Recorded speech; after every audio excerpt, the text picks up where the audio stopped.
We've now had the largest environmental catastrophe in the history of the United States. The industry likes to say, oh, this was just a black swan, this was 1 in a million. There's no reason to have an accident like this, especially when so many people are aware of the problems. The real story is poor design, poor management, poor decision making, and complacency. That's what really happened.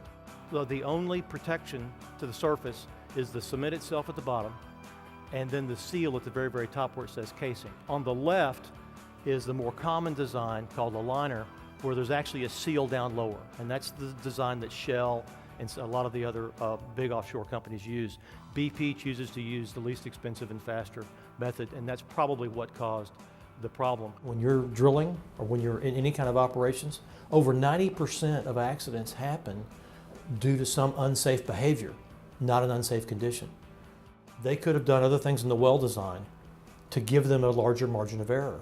They chose to do the fastest thing, take that, and you put it on top of Transocean doing modifications to its blowout preventer, bypassing safety systems, and other things that happen after years and years of safe operations, and it turns into a conflagration, and that's exactly what happened. The boats that were pouring water, millions of gallons of water, onto the rig actually sank it. They actually flooded the rig, and it sank by the starboard. They put about half the crew in the water. The other half got into 2 lifeboats. 2 lifeboats were completely destroyed. So this blowout exposed not only the razor's edge margin of error that we have out there, but also the design flaws in these rigs. About half the crew actually ended up jumping from the rig about 75 to 100 feet to the water. Every rig crew thinks they're the best. And so, like on the Horizon, they didn't need to have the general alarm turned on because they're so fast and they're so good they can react if something happens, so you don't have to wake everybody up. It's a weird combination of complacency and overconfidence that causes these kinds of issues. So the guys out there certainly don't want to operate unsafely. Nobody wants to operate unsafely. They just think they're better than all the other guys out there operating unsafely. There were about 8 separate mechanical failures, hydraulic failures, that caused this blowout preventer to not work.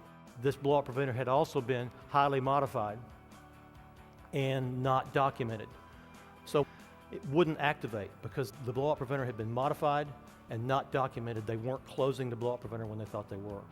For the next few years, these operations are going to be extremely safe. They're going to be very, very careful. They're going to make sure the blowout preventers work. They're going to be sure that all the systems are in place and all the alarms are turned on and everything works.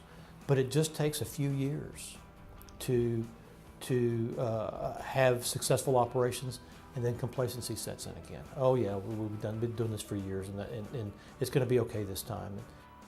I understand the employment issues here. I understand the economic issues, but we're talking human life and we're talking environment. We had a moment in time to grapple with this issue and really address how serious it was. But the government decided it was more important to get this story off the television. Therefore, you have these reports of all the oil disappearing, which it's not, and the lifting of the moratorium early, when in fact we haven't changed anything. There's been no redesign. In these new regulations, there's no requirement for more redundancy in the blowout preventer or the control systems. It's just another layer of rules and certifications. An accident like this, where 11 men are killed and an ecosystem is destroyed, needs to drive us to the conclusion that it's time for us to have a comprehensive policy. We've got to reduce our dependence on oil, especially foreign oil. We've got to have a leader who will stand up, or individuals like us stand up and say, I'm tired of running our business the way we've run it for 40 years. It's time now for a comprehensive policy, which includes renewables, conservation, responsible use, pulling back to a point where we can control our own destiny. Because right now we do not have control of our own destiny.